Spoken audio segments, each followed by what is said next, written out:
Quand l'horloge de la ville sonne 2 heures, le maire s'avance sur le podium et entame son discours. C'est le même chaque année. Il rappelle l'histoire de Panem, le pays qui s'est relevé des cendres de ce qu'on appelait autrefois l'Amérique du Nord.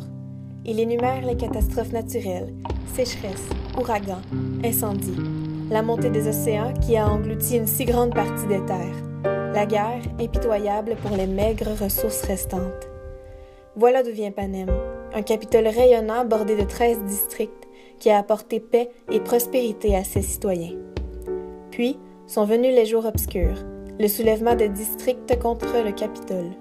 12 ont été vaincus, le 13e a été éliminé. Le traité de la trahison nous a accordé de nouvelles lois pour garantir la paix et, pour rappeler chaque année que les jours obscurs ne devaient pas se reproduire, il nous a donné les Hunger Games.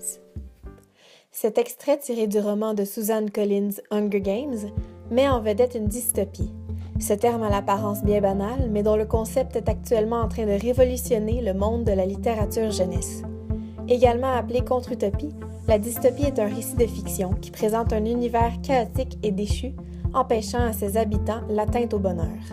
Ces univers sont donc souvent aux prises avec des problèmes de grande envergure qui frappent ou ont frappé l'ensemble d'une population.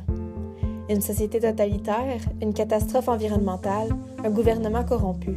Bref, des scénarios à forte intensité, dont le contenu se base majoritairement sur les craintes humaines, l'inconscience de l'homme et l'anticipation.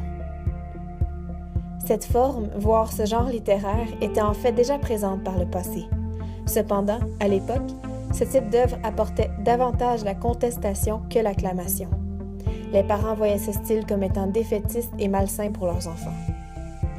Il est alors surprenant qu'aujourd'hui, ces livres forment une partie intégrante de la littérature jeunesse.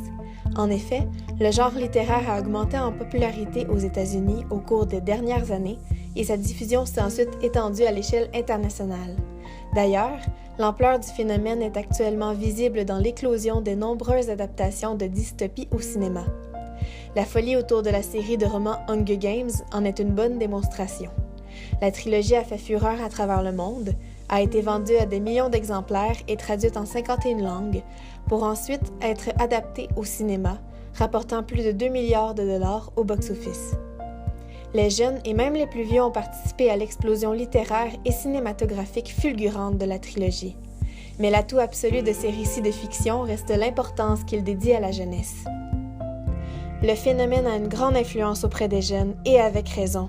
Les jeunes lecteurs s'identifient facilement au personnage principal puisque ce dernier se situe à la frontière de l'adolescence et de l'âge adulte et affronte des défis propres à cette période.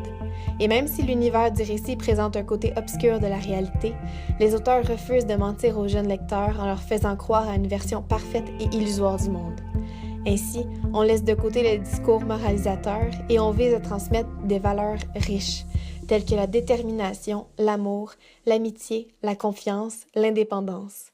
La littérature jeunesse d'aujourd'hui met de l'avant le rôle de la nouvelle génération en société. Au final, elle crée de véritables porteurs d'avenir. La dystopie, c'est trouver l'espoir dans un univers qui s'écroule. C'est atteindre la liberté dans le confinement. C'est réfléchir et faire entendre sa voix dans une société qui réprime l'opinion de chacun. C'est se laisser embarquer dans un voyage à la quête identitaire, dans un monde qui contraint l'épanouissement de soi.